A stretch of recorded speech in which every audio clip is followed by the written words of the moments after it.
Hello साथीहरू, म चाहिँ घाँस काट्न आएको छु।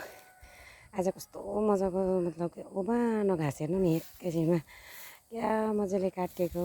यत्रो काटेँ एकैछिनमा 10 मिनटमा हेर्नु त घाँस कस्तो ओबानो भएर त घाँस त कस्तो दामी भएको। यस्तो ओबानोमा काट्नु कस्तो मजा आउँछ। एकैछिनमा यत्रो भयो। म आफ्नो थप अनुहार चाहिँ देखाउन सक्दिनँ किनकि पुरा खलखल भएको छ कि धुम्म भएको छ, तर नि गरम चाहिँ पुरा हुँदैछ क्या। एक त त्यही माथि फेरि एक सासले घाँस काटेको नि त, हात पनि झन्डै अलिकति माथिबाट नङै उडायो।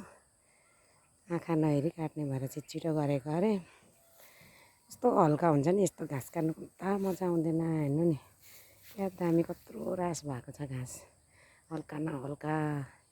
पानी पऱ्यो भने त पुरा साह्रो पर्छ क्या। पानीको घाँस सिक्सिके लाग्छ। त्यस्तै फेरि सुक्खामा चाहिँ फेरि कस्तो मजा आउँछ नि घाँस काट्नु।